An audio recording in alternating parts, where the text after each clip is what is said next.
Kalau kita dalam hidup kita saat ini, kalau ada yang gak sehat, tubuh, jiwa, rohmu, yuk perbaiki. Dalam hubunganmu, dalam keuanganmu, yuk perbaiki yuk. Dalam karyamu, jangan dibiarin, jangan anggap remeh hal kecil. Harusnya orang yang sehat bisa menikmati hidupnya. Bisa pakai waktunya untuk memikirkan pengembangan diri, pengembangan usaha, mikirin masa depan keluarga. Tapi karena gak mau beresin masalah, jadi sibuk ngadepin masalah. Kamu harus sehat.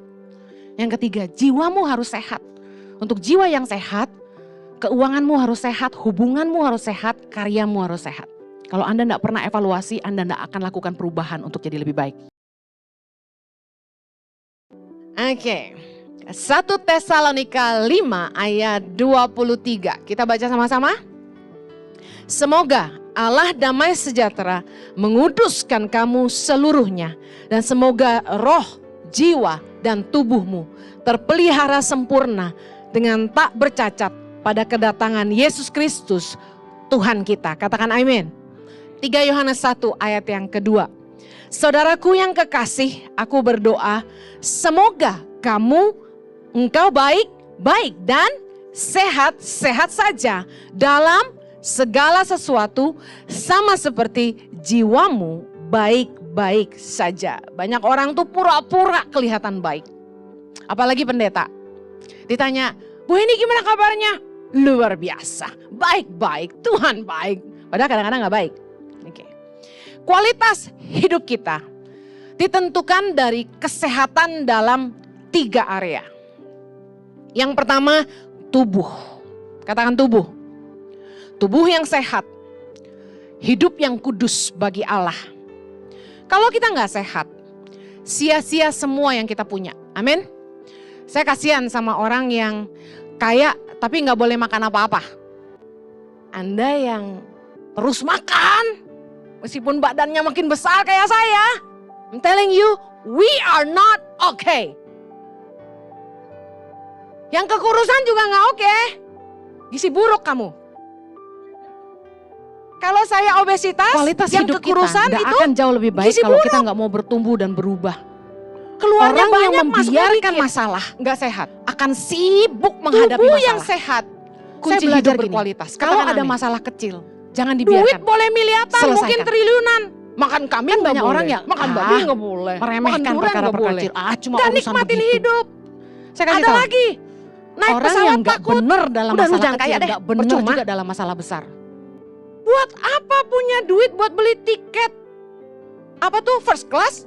Tapi takut naik pesawat. Oh, kalau udah naik pesawat, segala bahasa diucapin. Doa tiada henti, keringat dingin. Minum antimo sampai 3 gitu kan. Sampai pingsan dia baru naik. Buat apa first class? Udah gak usah. Kalau Anda minum antimo sampai 3 biar pingsan, Anda di ekonomi aja. Nyandar di jendela. Gak ada gunanya. Justru bedanya ekonomi, bisnis class sama first class apanya? Pelayanannya. Nah kalau lu teler kan gak percuma lu mau tiduran atau duduk kan. Lu hilang pokoknya. Kalau gak sehat, sia-sia segala yang kita punya. Karena kita gak bisa nikmatin hidup kita. Yang setuju katakan amin. Tubuh yang sehat juga bicara gini, hidup yang kudus bagi Allah. Karena kita harus mempersiapkan hidup kita sebagai mempelai yang tidak bercacat pada waktu kedatangan Tuhan. Yang setuju katakan amin. Jangan pakai tubuhmu untuk perkara-perkara najis dan kotor. Jangan pakai tubuhmu untuk hal-hal yang mendukakan hati Tuhan. Tangan buat kerja dipakai nyuri. Mulut buat muji Tuhan dipakai ngomongin orang, ngomong jorok. Yuk pakai tubuhmu untuk kemuliaan Tuhan. Yang mau katakan amin. Kualitas hidup kita ditentukan kesehatan dalam yang kedua, roh yang sehat. Roh yang sehat itu roh yang seperti apa? Roh yang terhubung dengan Tuhan. 2 Korintus 3 ayat 17 berkata, sebab Tuhan adalah roh. Dan di mana ada roh Allah, di situ ada kemerdekaan. Anda mau tahu rohmu sehat atau enggak gini? Roh yang sehat tidak terikat. Tidak terikat apa? Tidak terikat dosa. Tidak diperhamba oleh keinginan-keinginan dunia. Kita kadang-kadang gak sadar roh kita gak sehat. Ketika roh kita tidak terhubung dengan Tuhan, di situ nggak ada kemerdekaan. Karena di mana ada roh Allah, di situ ada kemerdekaan. Kita nggak terikat sama apapun yang ada di dunia ini. Kita nggak takut kehilangan apapun. Roh yang terhubung dengan Tuhan dipuaskan hanya oleh Tuhan. Roh yang terhubung dengan Tuhan dipulihkan dalam hadirat Tuhan. Roh yang sehat itu ciri-cirinya, manifestasinya adalah orang-orang yang hidupnya mengandalkan Tuhan. Orang-orang yang hidupnya mengasihi Tuhan. Kesadaran akan Tuhan, Theo ke atas. Dan takut akan Tuhan. Meskipun dia gak bisa lihat Tuhan, dia sadar Tuhan melihat semua yang dia buat. Itu roh yang sehat. Manifestasinya adalah orang ini hidup ngandelin Tuhan. Yeremia 17 ayat 7 berkata, diberkatilah orang yang mengandalkan Tuhan, yang menaruh harapannya pada Tuhan. Roh yang sehat, itu manifestasi dalam kehidupan kita ini luar biasa. Kita bisa melakukan hal-hal yang luar biasa karena mengandalkan Tuhan, melampaui kemampuan kita sebagai manusia. Orang yang hidupnya mengandalkan Tuhan pasti hidup dalam keajaiban Tuhan. Percaya katakan amin. Contoh, kalau dengan kerja keras, kita bisa menghasilkan uang katakan sejumlah A. Tapi dengan kuasa Tuhan, Anda bisa menikmati hidup Anda lebih dari apa yang Anda dapat. Itu keajaiban Tuhan. Saya sering kesaksian tentang bagaimana sebagai hamba Tuhan saya hidup ngandalin Tuhan. Hidup gak nipu-nipu orang, hidup gak manipulasi orang. Dan saya melihat perbuatan Tuhan yang ajaib. Contoh sederhana, bagaimana gereja ini bisa ada, ini keajaiban Tuhan. Amin. Gak ada di sini yang merasa pernah saya kirimin proposal bangun gereja kan? Semua keajaiban dan penyediaan Tuhan itu tersedia bagi orang-orang yang takut akan Tuhan. Ketika kita hidup terhubung dengan Tuhan, ada pintu-pintu mujizat yang terjadi dalam hidup kita. Yang percaya katakan amin. Hal-hal yang secara manusia, kemampuan manusia itu gak mungkin.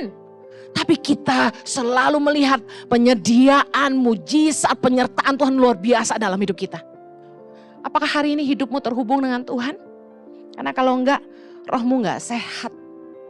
Roh yang sehat, hidupnya dipimpin Tuhan. Orang yang terhubung selalu komunikasi dengan Tuhan itu bagus. Firman Tuhan berkata gini, Mazmur 25 ayat 12, siapakah orang yang takut akan Tuhan? Kepadanya Tuhan menunjukkan jalan yang harus dipilihnya. Luar biasa enggak? Kadang-kadang kita bingung kan mau kanan, kiri, mau A atau B. Orang yang takut akan Tuhan, yang rohnya terhubung sama Tuhan, itu dia seperti dibisikkan di hatinya. Jangan buat ini, lakukan itu. Jangan ambil ini, lakukan itu. Seperti dituntun hidupnya. Yang naksir banyak, tapi kayak ada dorongan. Jangan lihat hartanya, gitu. Ended up milih cowok yang mungkin secara mata gak kaya. Tapi nilainya dia takut akan Tuhan. Dia kerja rajin, dia semangat. Kalau orang gak hidup dipimpin Tuhan, orang pasti bikin keputusan sesuai dengan apa yang dilihat mata. Setuju? Makanya calon mertua jangan matre. Lihat calon mantu tuh lihat value imannya. Nih anak takut sama Tuhan gak? Dulu mama saya gak setuju sama Jojo. Karena waktu itu mama saya belum kenal Tuhan. Kalau mama saya waktu itu udah kenal Tuhan, saya jamin dia cinta sama Jojo. Buktinya sekarang mantu kesayangan. Amen, puji Tuhan. Tapi sekedar catatan penting ya, mama saya gak ngasih saya ke Jojo hanya gara-gara dibayarin makan king crab, itu bohong. Itu bercanda, suami saya bercanda. Lagian mama saya yang bayar akhirnya. Anyway, karena mama saya gak tega. Full timer gereja bayarin kita makan $300, ya kan? Akhirnya mama saya yang bayar, itu kebenarannya. Nah, singkat cerita, kalau Anda terhubung sama Tuhan, Tuhan tuh rohnya selalu berbisik dalam hatimu. Roh yang terhubung membuat kita tuh kayak misalnya punya apa itu HT ya. HT itu on terus. Kita mau ambil keputusan ini kayak ada dorongan roh Tuhan. Jangan, tuh orang pasti nipu kamu. Kita mau begini, roh Tuhan bisa bilang, jangan, kamu akan jadi batu sandungan. Jadi seperti ada dorongan, ada bisikan. Kalau rohmu sehat, rohmu kuat, kamu terhubung dengan Tuhan senantiasa. Kamu percaya rohnya diam di dalam batinmu. Kamu tenang. Tuhan selalu memimpin hidupmu. Yang percaya katakan amin. Orang yang terhubung sama Tuhan akan selalu mengalami penyediaan Tuhan. Mazmur 34 ayat 10. Takutlah akan Tuhan, hai orang-orangnya yang kudus. Sebab tidak berkekurangan orang yang takut akan Dia. Katakan amin. Orang-orang yang mengalami penyediaan Tuhan, angkat tanganmu. Yes, luar biasa. Kalau sampai ada orang yang hidupnya kok susah, kurang terus, nomor satu yang harus dibenerin, takut sama Tuhan dulu. Balik ke hubungan dengan Tuhan dulu. Karena pasti ada something wrong dalam perjalananmu dengan Tuhan. Kenapa sampai kurang terus? Balik lagi ke Tuhan. Karena orang yang takut akan Tuhan akan mengalami penyediaan Tuhan. Gak akan pernah kekurangan, firman Tuhan bilang gitu. Saya refresh, yang pertama, apakah tubuhmu sehat? Sehat secara raga dan tubuh hidupmu kudus bagi Tuhan. Yang kedua, apakah rohmu sehat? Roh yang sehat itu tidak terikat dosa, tidak terikat oleh keinginan duniawi, dan rohmu terhubung dengan Tuhan. Nangkap sampai sini? Yang berikutnya, apakah Anda baik-baik saja? Yang ketiga, kualitas hidup orang ditentukan oleh jiwa yang sehat. Tadi 3 Yohanes 1 ayat 2 berkata, aku berdoa semoga kamu baik-baik dan sehat-sehat saja dalam segala sesuatu, tubuh jiwa roh, sama seperti jiwamu baik-baik saja. Jiwa yang paling mendominasi keputusan kita, hari-harinya kita, pemikiran kita, perasaan kita, keinginan, semua jiwa. Nah, mari periksa apakah jiwamu sehat. 3 area yang paling menentukan kesehatan jiwa. Yang pertama, hubungan yang sehat, relasi yang sehat. Relasimu dengan pasangan, relasimu dengan keluarga, anak, orang tua, kakak, adik, sehat gak? Kemudian relasimu dengan teman-teman, relasimu dengan pemimpin atau atasan, sehat gak? Relasimu dengan bawahan, baik gak? Karena jiwa kita akan terpengaruh ketika ada kerusakan dalam hubungan, baik dengan pasangan, keluarga, teman, atasan maupun bawahan. Pasti. Nah, coba periksa apakah hubunganmu sehat dengan orang-orang ini. Coba ambil waktu mikir sebentar. Yang sedang dalam masalah soal hubungan, saya yakin jiwamu lagi tidak baik-baik. Apalagi yang lagi stres sama pacar. Makanya kalau anak tuh belum kuliah ya, masih SD, TK sampai SMA, jangan pacaran dulu deh. Kenapa? Karena pacar tuh bikin pusing. Yang setuju katakan amin. Benar. Ini pesan nih buat anak-anak yang masih sekolah SD sampai SMA. Puas-puasin berteman mumpung masih sekolah. Jangan mau ada yang cemburuin kamu. Menghalang-halangi kamu berteman sama siapapun. Apa gak rese tuh dicemburuin mulu? Kenapa kamu pergi sama dia? Kenapa kamu duduk sama dia? Kenapa kamu ngomong sama dia? Dicemburuin gitu, enak gak? Katakan ribet. Jangan mau. Hubungan itu bikin pusing kalau gak sehat. Urusan pacar, orang tua. Orang tua tuh bisa bikin kita pusing. Benar gak? Aduh, ada yang DM saya. Bu Heni, yang jadi sumber masalah di hidup saya orang tua saya. Aduh, gue udah gak bisa jawab deh.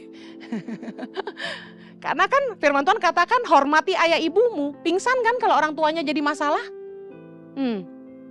Saya gak punya jawaban, I'm sorry. Doakan orang tuamu. Amen. Tuhan sanggup bekerja. Mari periksa apakah hubunganmu sehat. Karena kalau hubunganmu ada yang gak sehat, jiwamu terganggu. Jiwamu gak baik-baik saja. Apalagi urusannya sama suami atau istri sama pacar. Oh my God. Hidup gak akan bahagia. Ada orang yang kaya raya. Tapi masalahnya cuma satu. Suaminya gak baik. Selingkuh mulu. Ngedrak mulu. Main perempuan, clubbing terus. Aduh, saya lihat ibu itu kerjaannya nangis terus. Padahal Hermenya, Chanelnya, Lelvinya banyak.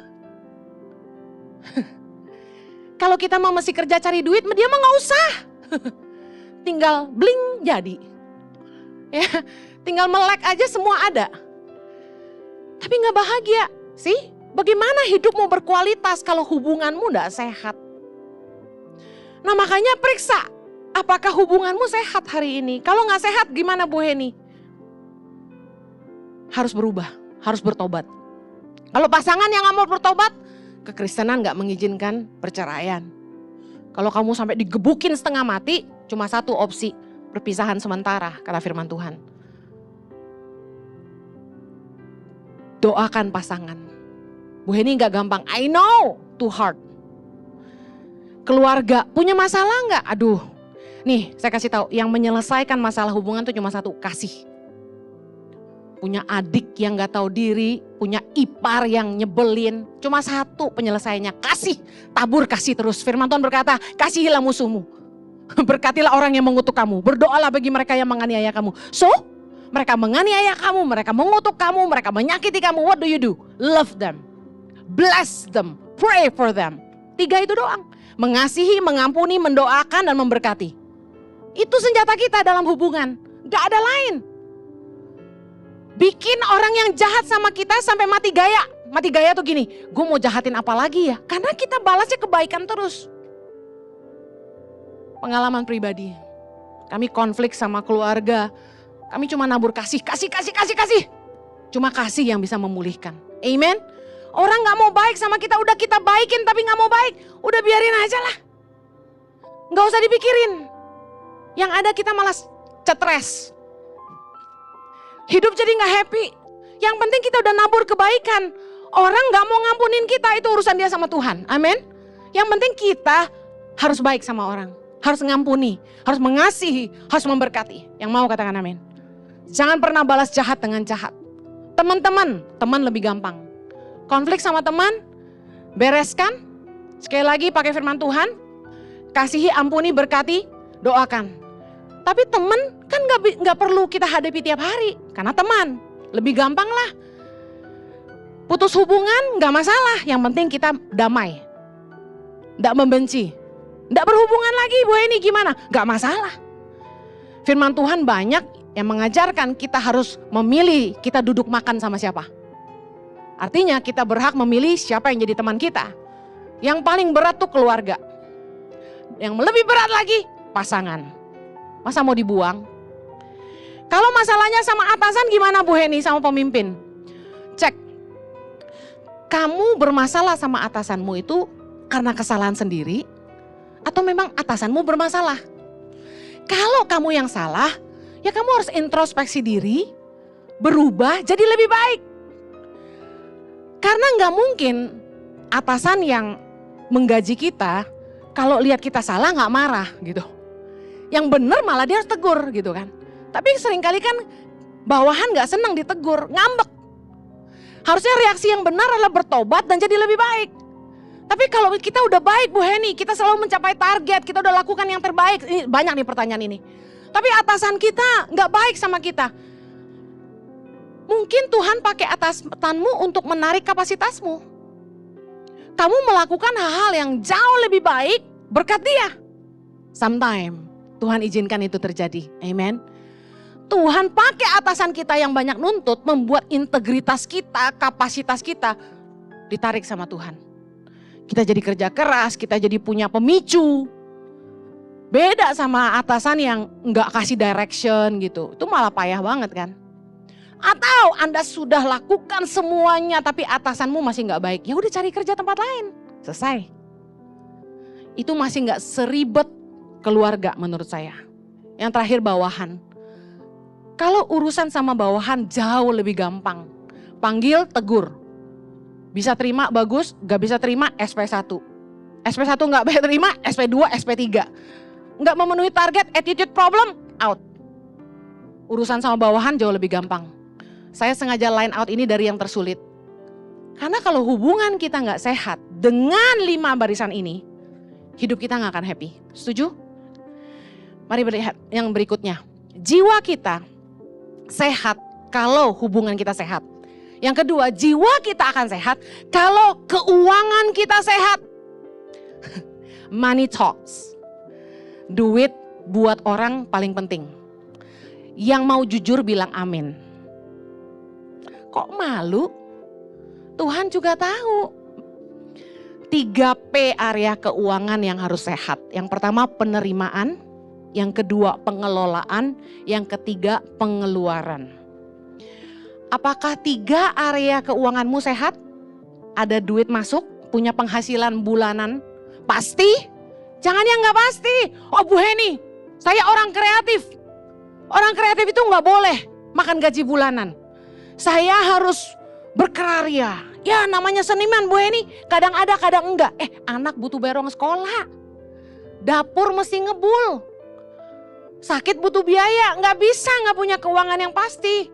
Hidup kita gak akan maju, gak akan bahagia. Mau di sini perempuan-perempuan nikah sama suami yang penghasilannya gak pasti? Aduh jangan deh. Anda harus punya penghasilan pasti bulanan. Mau kecil mau besar harus ada. Paling enggak Anda punya uang pasti tiap bulan untuk mencukupi kebutuhan pokok keluarga. Pengelolaan, mampu memenuhi kebutuhan diri sendiri dan keluarga. Gimana jiwa kita mau sehat kalau keuangan kita nggak bisa nyukupin kebutuhan keluarga, kebutuhan diri sendiri nggak bisa, apalagi kebutuhan keluarga. Mampu bayar cicilan bulanan? Cicilan bulanan itu seperti KPR, KPA, kendaraan bermotor, atau Anda punya cicilan usaha, modal usaha. Mampu nggak bayar? Kalau nggak mampu, Anda harus evaluasi lagi. Apakah Anda terikat hutang piutang yang membuat hidup Anda sengsara? Ada orang-orang yang gaji bulanannya boro-boro buat makan, cuma bisa buat bayar utang. Nggak akan sehat. Keuanganmu apakah sehat? Punya tabungan? Tabungan buat apa Bu Heni? Buat hal-hal yang nggak terduga. Buat rekreasi sama keluarga. Untuk merawat diri. Penting nggak kira-kira untuk kesehatan jiwa? Saya kasih tahu, rekreasi sangat penting buat kesehatan jiwa. Justru jiwa kita akan sehat ketika kita tuh bisa nikmatin hidup kita. Makanya harus punya penghasilan, harus ngelola uang dengan baik supaya ada lebih untuk dinikmati. Jangan pelit sama diri sendiri. Reward yourself. Anda kerja keras, Anda harus bisa menikmati. Jangan sampai Anda nggak kasih reward untuk dirimu sendiri. Reward tuh apa ya? Penghargaan buat dirimu sendiri. Jangan sampai Anda kerja keras, saya lihat, maaf ya, saya ketemu sama orang, kelihatannya kaya tapi kucel. Ngerti kucel? Kucel and the kumel. Gak terawat gitu loh, serius deh. Tapi saya tahu dia kaya banget, tentengannya juga beda gitu kan, mobilnya beda, sepatunya beda. Tapi kucel and the kumel. Kalau suamimu kaya, ibu-ibu, pergi slimming. Rawat dirimu. Ada duitnya kok gak mau, bingung saya. Yang gak punya duit mau loh. Ayo, suamimu cari duit banyak-banyak. Di luar sana wewe gombel cantik-cantik loh. Kulitnya lebih mulus dari kamu, lebih muda dari kamu. Ayo rawat diri. Jangan sibuknya tuh beli tas mulu. Suamimu gak makin jatuh cinta lihat Hermemu. Suamimu gak makin jatuh cinta lihat Chanelmu. Oh Bu Heni, saya kelihatan lebih gaya. Salah, muka yang diurus, body dirawat. Itu yang membuat suamimu kepincut sama kamu gitu kan. Servis yang memuaskan, gitu kan. Jangan sampai enggak punya waktu rekreasi suami istri. Yuk punya uang tuh rawat diri. Punya waktu sama keluarga. Jangan sampai kerja terus sampai enggak punya waktu sama anak istri, enggak punya waktu berkualitas, enggak bisa makan enak sama-sama, enggak bisa liburan. Kalau udah kumpul sama keluarga, ini penting. Jangan lihat handphone lagi. Handphone ditaruh.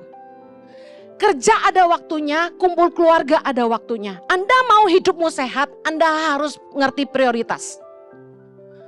Waktu bersama keluarga tuh sangat penting. Ambillah paling sedikit 6 bulan sekali kumpul keluarga. Pergilah. Jangan sampai enggak punya waktu. Saya tuh bahagia banget sekarang. Sejak suami saya sudah tidak perlu khotbah keliling lagi. Sampai hari ini dia masih terima beberapa jadwal undangan PD kantor. Itu pun saya masih karena saya pengen suami saya enggak terlalu sibuk. Bayangin bertahun-tahun saya enggak pernah ngerayain Natal sama-sama. Enggak pernah ngerasain tahun baru sama-sama. Anniversary enggak pernah sama-sama. Sedih enggak? Saya kasih tahu, sia-sia semua yang kita kerjakan. Jiwa kita enggak akan sehat kalau rumah tangga kita enggak sehat. Kalau keuanganmu sehat, Firman Tuhan bilang gini, uang memungkinkan semuanya itu.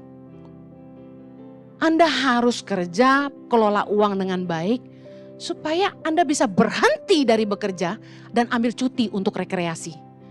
Waktu bersama keluarga sangat penting, minimal 6 bulan sekali. Seminggu sekali minimal harus makan bersama keluarga.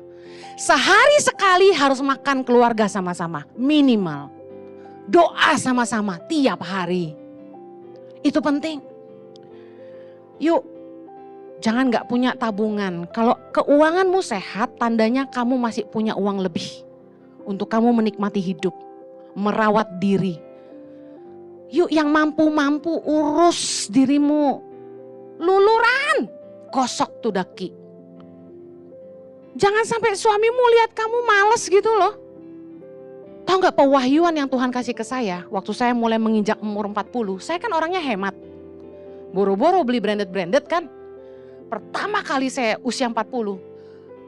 Rema dari Tuhan adalah ini. Investasi di wajahmu. Gitu. Sejak itu saya gak pernah pelit beli serum. Udah rawat diri pakai VCO oil, virgin coconut oil. Masker. Jeruk nipis peres, masker. Minyak zaitun, pakai maskeran, rambut, jadi uban gak banyak. Rawat diri tuh gak mahal asalkan kita telaten, investasilah di wajahmu. Amen. Bu Heni kok khotbah ngajarin perkara dunia? Soalnya kamu masih hidup di dunia. Ngajarin kamu perkara sorga, saya aja belum pernah ke sana. Kalau keuanganmu sehat, Anda punya jaminan kesehatan dan tabungan hari tua, ini penting. Saya ngingetin sekali lagi, keuangan yang sehat, yang pertama punya penghasilan pasti bulanan, yang kedua mampu memenuhi kebutuhan diri sendiri dan keluarga, yang ketiga mampu bayar cicilan bulanan, yang keempat Anda tidak terikat hutang piutang yang membuat hidupmu sengsara dikejar-kejar orang, harus tipu-tipu sana sini. Yang kelima, Anda punya tabungan untuk hal-hal yang tidak terduga, untuk rekreasi bersama keluarga, punya uang tabungan untuk bisa merawat diri, kemudian punya jaminan kesehatan dan tabungan hari tua. Ini penting, penting.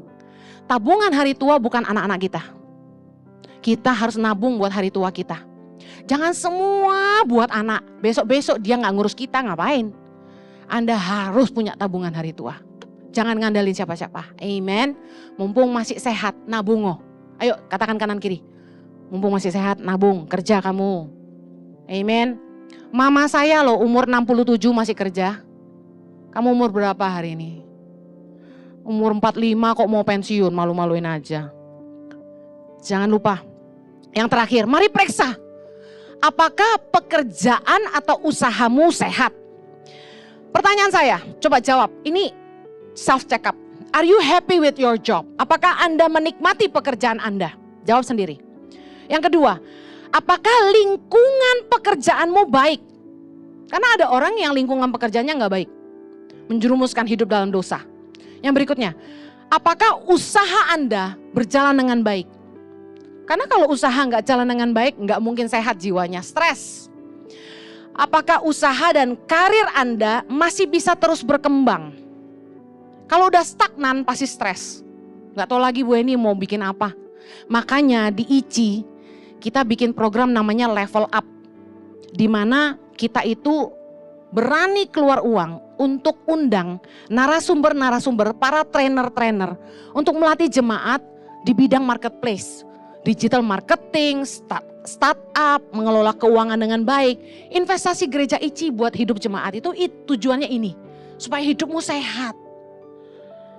Apakah karya Anda berdampak bagi perusahaan di mana Anda bekerja, dan apakah usahamu berdampak untuk hidup orang lain? Jangan bikin bisnis yang hanya menguntungkan diri sendiri. Pastikan usahamu berguna buat hidup orang lain. Jangan cuma cari untung.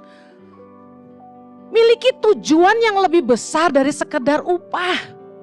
tanggung jawab kita dalam setiap karya yang Tuhan percayakan di tangan kita, yang menjadi ukuran apakah Tuhan bisa mempercayakan kita perkara yang lebih besar atau enggak. Katakan amin.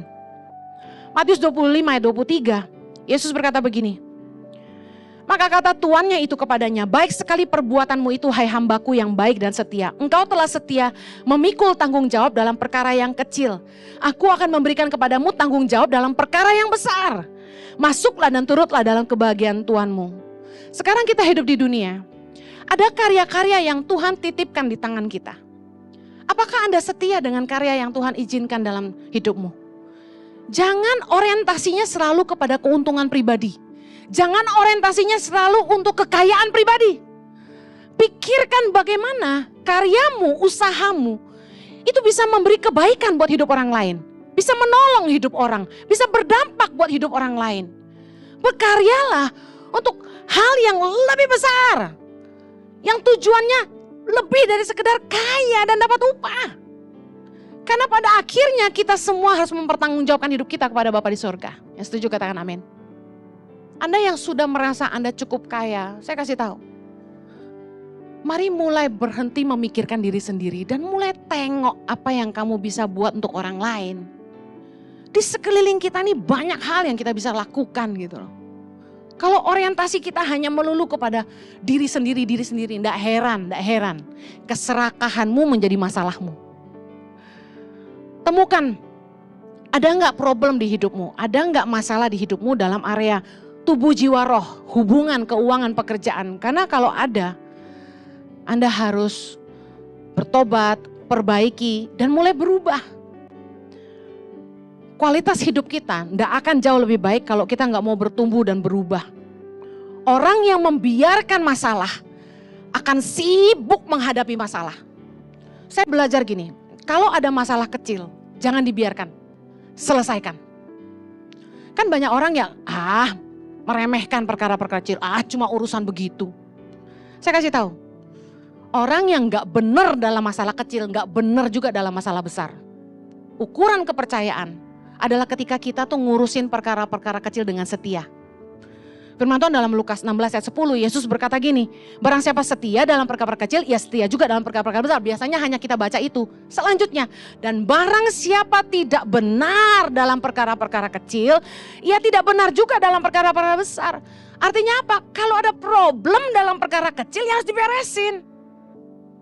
Satu kali staf saya bilang gini, owner dari perusahaan ini mirip Ciheni, dia bilang gitu. Saya pikir, wah, mau muji apa nih? Gue tunggu nih pujiannya. Dia bilang, cuma dia lebih kejam dari Ciheni. Dia bilang gitu. Hah, berarti gue kejam. Gue tunggu nih, dia mau ngomong apa sebenarnya. Kalau dia datang, dia bilang, gak boleh ada yang kotor. Oh, gak boleh ada yang berantakan, dia bilang. Kursi miring dikit, lukisan miring dikit dipecat. Gawat gak tuh? Mungkin OB yang dipecat ya. Masa manajernya dipecat cuma gara-gara lukisan miring? Dia bilang, kayak Ciheni tapi lebih kejam dari Ciheni. Berarti gue kejam dong. Saya orang yang sangat aware tentang kerapian dan kebersihan. Jadi kalau saya datang ke gereja, ada sampah di kolong, biarpun hanya serpihan biskuit, saya langsung lihat. Tajam gitu, mengenali hal-hal yang kotor. Jadi staf rada tegang dan takut kalau saya datang gitu. Gak boleh miring, semua dilurusin gitu. Enggak juga sih sebenarnya, saya cuma suka bersih aja. Tapi intinya gini, saya mau setia dalam perkara kecil, makanya hal-hal kecil penting buat saya. Contoh, WC. Saya ke toilet, saya lihat tisunya habis gak diganti. Saya pesen, kan gereja rame. Kalau kamu gak sempet ganti, taruh dong spare di belakang dudukan itu. Kalau orang udah kebelet terus cari toilet kan bingung. Siapin dong. Nah, seringkali hal-hal kecil orang gak pikirin gitu. Saya percaya karena saya ngurusin hal kecil, Tuhan kasih saya perkara besar. Karena saya peduli sama 5 anak yang putus sekolah, Tuhan percayain 7.500. Kalau kita dalam hidup kita saat ini, kalau ada yang gak sehat, tubuh, jiwa, rohmu, yuk perbaiki. Dalam hubunganmu, dalam keuanganmu, yuk perbaiki yuk. Dalam karyamu, jangan dibiarin, jangan anggap remeh hal kecil. Harusnya orang yang sehat bisa menikmati hidupnya. Bisa pakai waktunya untuk memikirkan pengembangan diri, pengembangan usaha, mikirin masa depan keluarga. Tapi karena gak mau beresin masalah, jadi sibuk ngadepin masalah. Waktu saya ke dokter cek saya kan ngaca, saya merasa saya baik-baik aja. Saya pikir gini, masih banyak yang lebih gemuk dari saya. Tapi setelah dicek sama dokter, saya obesitas. Orang yang obesitas itu sudah mengarah ke jantung, sudah mengarah ke stroke. Kan gak lucu, Ibu Heni Kristianus kegendutan jadi sakit, kan lucu. Saya harus bertobat. Makanya sebagai pemimpin saya kasih teladan. Saya ini suka makan, itu selalu jadi excuse saya. Tapi sekarang saya bilang saya mau sehat. Saya harus sehat, supaya jangan sampai tanggung jawab yang Tuhan percayakan dalam hidup saya gak bisa selesaikan. Hanya gara-gara saya gak bisa mengendalikan diri saya. Mari jemaat Tuhan pulang ini renungkan. Apakah tubuhmu sehat secara jasmani dan apakah hidupmu kudus? Yang kedua, apakah rohmu sehat, terhubung gak dengan Tuhan, terikat gak sama dosa? Kamu harus sehat.